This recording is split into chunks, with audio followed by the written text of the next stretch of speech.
Corona corona corona, अभी तो घर पर ही रहो ना। हेलो स्टूडेंट्स, कैसे हैं आप लोग? आप सभी विद्यार्थियों का आपके YouTube channel eureka study centre में स्वागत है। मैं हूं समीर कुमार पांडे और मैं आज आप लोगों को क्लास 10 का लेसन 3 पढ़ाने जा रहा हूं, जो है दो चर वाले रैखिक समीकरण। सबसे पहले प्रश्न उठता है कि रैखिक समीकरण कहते हैं किसको है, या रैखिक समीकरण का व्यापक रूप क्या होगा। जब हम एक चर की बात करेंगे तो उसका व्यापक रूप होगा ax plus b equal to 0। Condition है a 0 के बराबर नहीं होगा और a और b जो होगा वह वास्तविक संख्याएं होगी।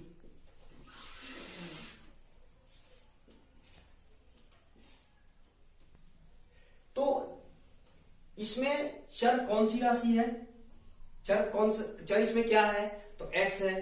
तो जिस समीकरण के चर का घात 1 हो उसे हम लोग कहते हैं रैखिक समीकरण। परंतु हमें पढ़ना है दो चर वाले रैखिक समीकरण।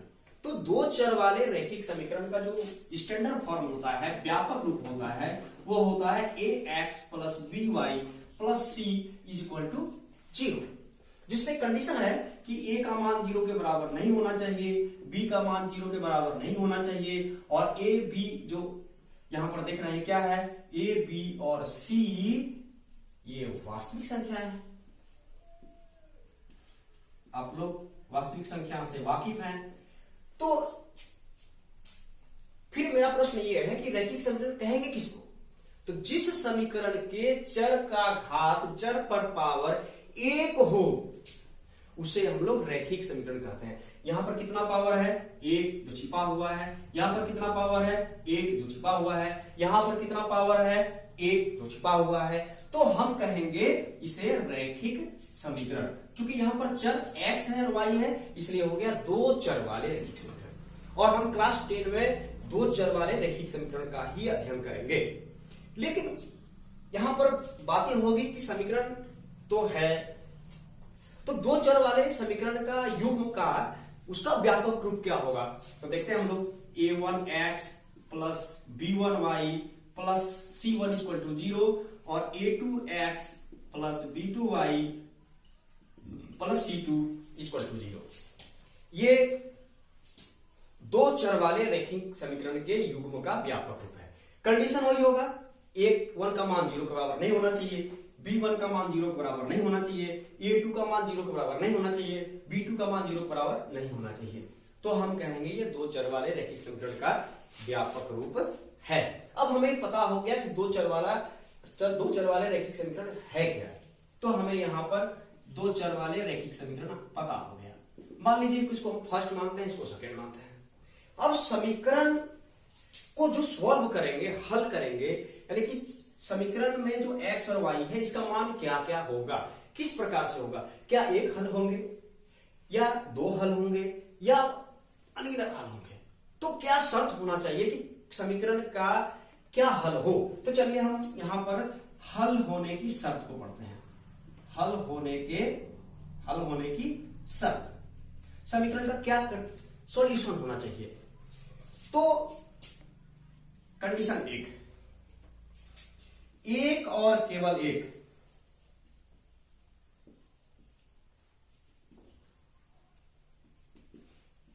हल हो, समीकरण में एक और केवल एक हल हो, उसके लिए क्या शर्त होना चाहिए, क्या कंडीशन है। तो a1 by a2 is equal to, इसमें हम कर देंगे इस टाइप का साइन, मतलब बराबर नहीं है, is not equal to b1 by b2। या आप ये भी दे सकते हैं not equal to c1 by c2। ये आप दे भी सकते हैं, नहीं भी दे सकते, ये आपकी इच्छा है। लेकिन a1 बाय a2 बराबर नहीं होना चाहिए b1 बाय b2, ये कंडीशन होगा। किसके लिए, एक और केवल एक हल हो।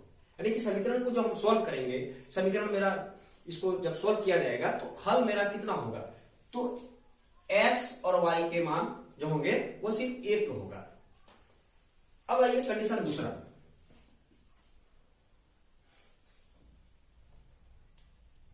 कोई हल ना हो,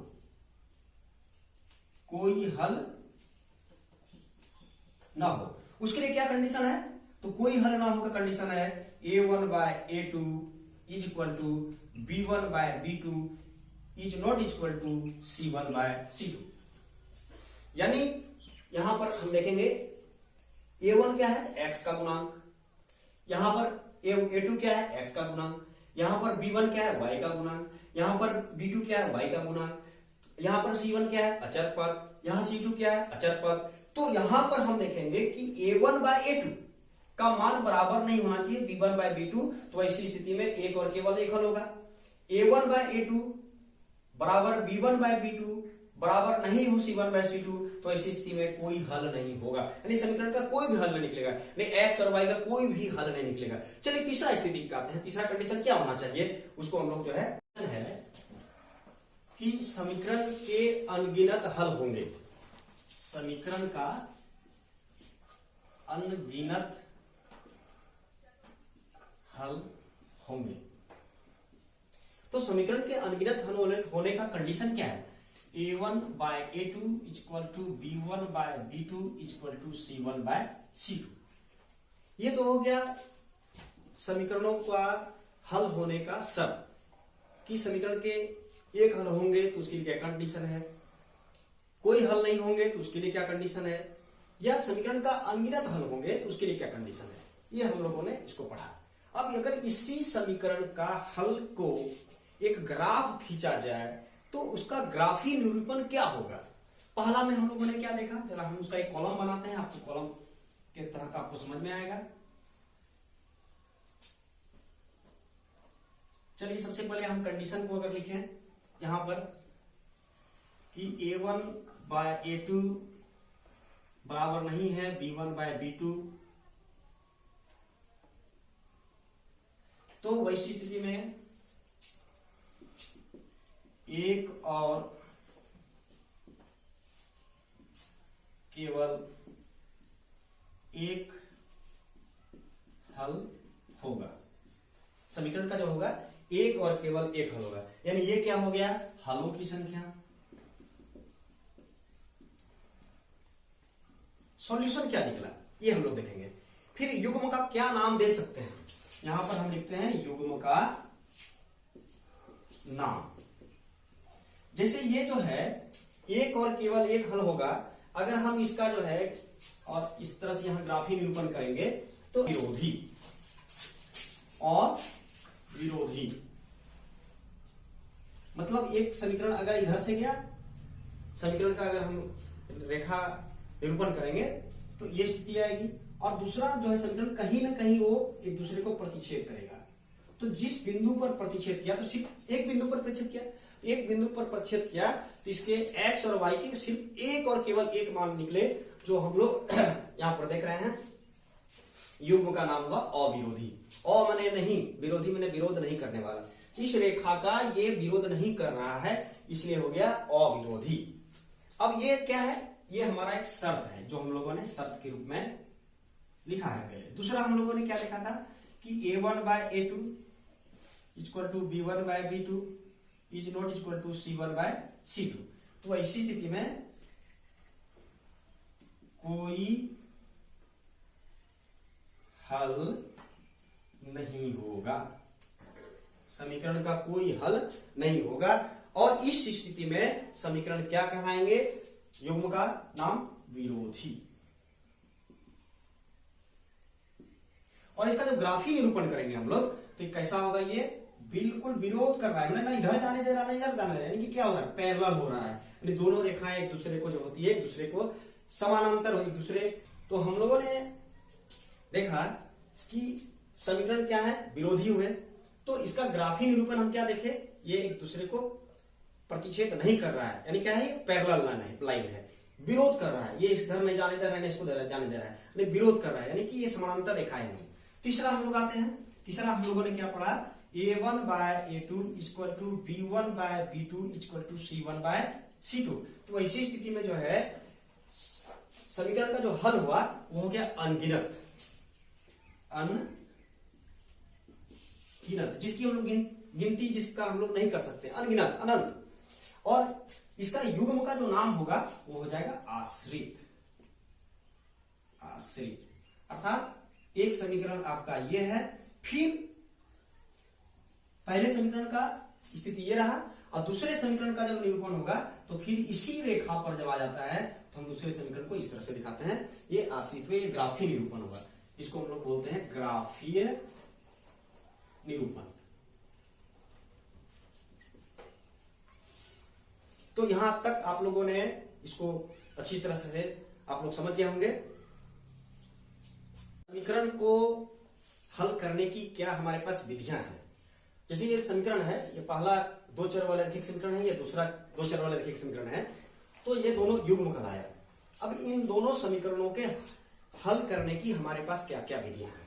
चलिए सबसे पहले यहां लिखते हैं समीकरण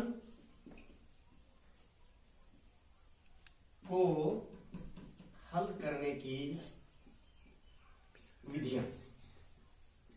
क्या हमारे पास मेथड है, किन किन मेथड से हम समीकरण को सॉल्व कर सकते हैं। तो सबसे पहले हम आते हैं प्रतिस्थापन विधि।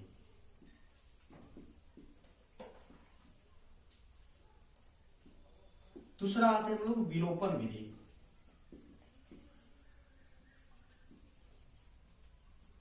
विलोपन विधि को एलिमिनेशन मेथड बोला जाता है, या उसे हम लोग जो है लुप्तीकरण विधि भी कर सकते हैं, या उसे हम वैकलन विधि भी कर सकते हैं, या उसे हम जो है जोड़ घटाव विधि भी हम लोग कर सकते हैं, और इंग्लिश में उसको बोलते हैं इलिमिनेशन मेथड।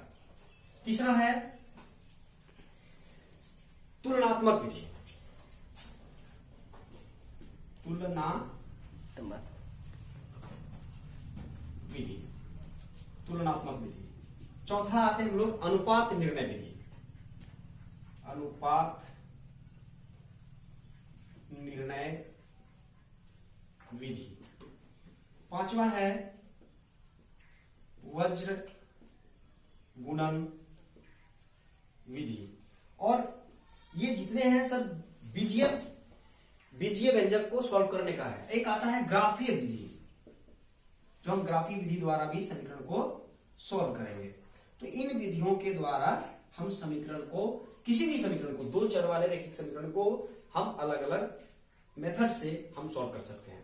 हम बारी बारी से पढ़ेंगे कि आखिर प्रतिस्थापन विधि किसे कहते हैं। इसमें होता क्या है कि किसी भी चर को, चाहे वो चर x हो या चर y हो, किसी भी समीकरण के एक चर को हम प्रतिस्थापित कर देते हैं, यानी कि हम बाएं से दाएं की ओर ले जाते हैं। ये आपकी मर्जी कि हम किसको प्रतिस्थापित करें, या चर को x को प्रतिस्थापित कर सकते हैं, या चर y को प्रतिस्थापित कर सकते हैं, या जैसा कहा जाए कि हम जिस चर को प्रतिस्थापित करने की बात कही जाए हम उस चर को प्रतिस्थापित कर सकते हैं। दूसरा आता है विलोपन विधि।